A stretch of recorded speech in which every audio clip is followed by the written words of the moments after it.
Hey guys, what's going on? This is S4J here to bring you the coolest TCG matches of yesterday and today. As later on today, I wanted to showcase a new deck, so I decided to play story modes because I only have like about maybe 2 or 3 decks in the TCG. So later on today, I am actually going to get 2 of the S Cavalier decks so I could like have a different deck to like showcase to you guys instead of always using Gigalith and whatever kind of mix or combination of Pokemon that I use in a particular deck. So here I'm just deciding to use this grass deck that came with the story mode.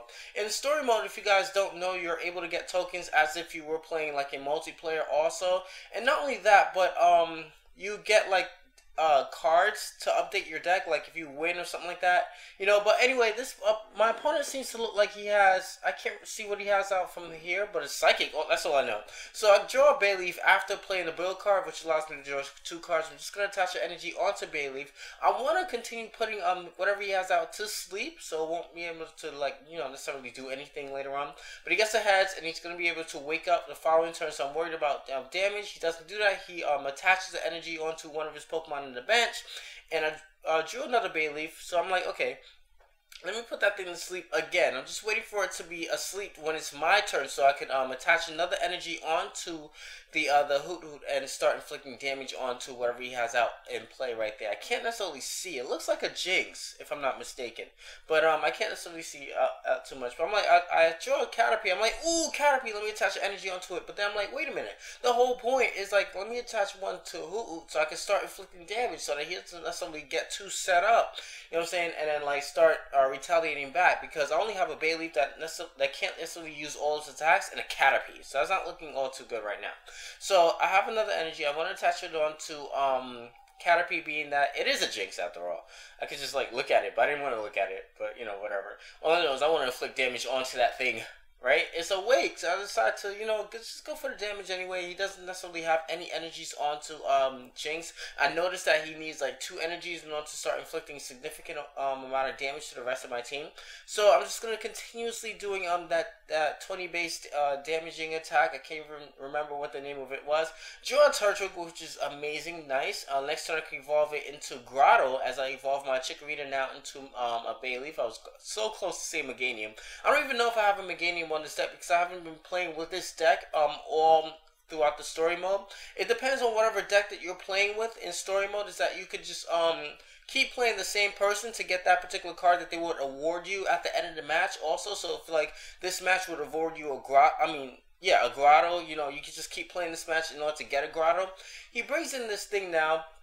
I'm scared of it because he has a lot of energies attached onto it. He's gonna play Professor Elm's training method to get a Poliwhirl, to evolve one of his Poliwhires into a Poliwhirl, but he doesn't necessarily do that. I've never seen this card before, Pokemon Reversal.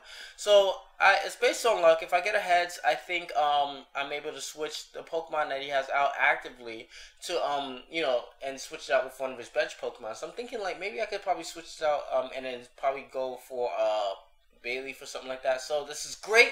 Switch out into Poliwag, which he doesn't necessarily have any energies attached onto it. I'm just gonna retreat the Hoot Hoot because I don't want to be staying in here all day inflicting 20 20 20, and then he could like evolve it or whatever. So I'm just gonna switch into my Bayleaf now. And then I'm thinking about playing the plus power, but I'm like, okay, you know, let me probably you know, shuffle my deck. Maybe I'll draw new cards from my hand thanks to the copycat, which allows me to copy how many cards this guy has in his hand. He had 5. So I'm like, okay, plus power, amazing, awesome. But I noticed he has 50 HP anyway, so I'll be wasting the plus power. So I'm like, okay, let me just undo those 2 moves, the energy, and then more importantly, the plus power. I don't need to do the plus power here. I don't know if you guys can hear it, but I have a slight code. But anyway, I'm just going to kill the Poliwag off now, which is nice. Get access to another prize.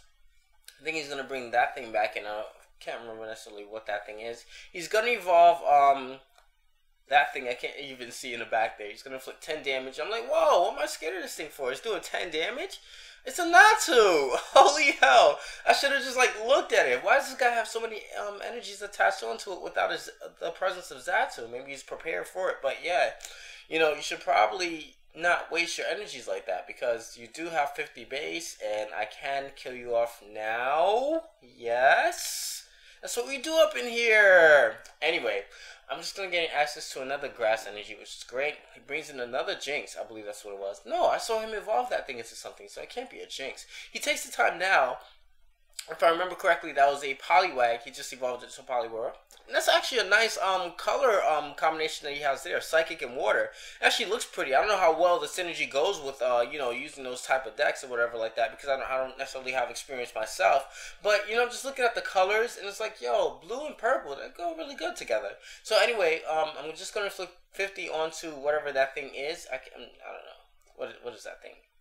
He's gonna draw a Magikarp now. I was about to look in this thing, but I'm like too, you know, distracted by Magikarp. It's funny. But anyway, I'm just gonna inflict 50 now. I think just to finish it off, because I know that thing doesn't necessarily have more than 100 HP, whatever it might be. It's just my hunch.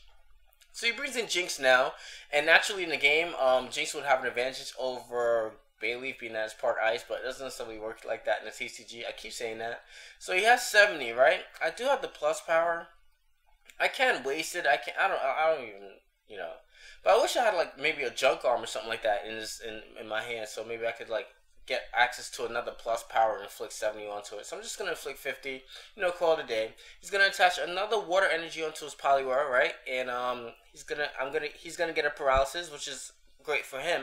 But what I can do is I can play switch, right, and switch out the Bayleaf that I have out on the bench so that it would be cured from paralysis, and then inflict its original attack, which only does 30. But since Jinx has a natural HP bulk of 70, if that makes sense, the 50 and the, I'm sorry, I'm distracted. The 50 and the 30 will be enough to finish off the Jinx. So now in comes the Poliwhirl, which will evolve into the Politoed. Later on, actually, I have this thing now in play. It does 80 base. I'm like, okay, I could probably finish this thing off right here and now. But I'm like, hey, I should have probably went for the plus power here. He's just going to evolve his thing into a Politoed now. So I'm like, oh boy, more damage, more damage. I don't even know what Politoed does. I'm kind of too scared to look. I guess it's one of those attacks that does more damage according to how many bench Pokemon he has out in play. He only has one other water bench Pokemon, so it only does 10 damage to me. Big Politoed's not really doing big damage, yes. So anyway, he gets 0 heads. It depends on how many heads he has too. He flips a coin based on how many water Pokemon he has out in play, including itself. So that's 2 heads, and it does 10 base. That's kind of mean, yo. So next turn, I'm just going to draw another plus power and be able to finish off the Politoed with my 50 base attack with the Bayleaf. So that's definitely a great game. Viewers, don't forget to rate, comment, subscribe to feel a lot of fun. And peace. What you doing?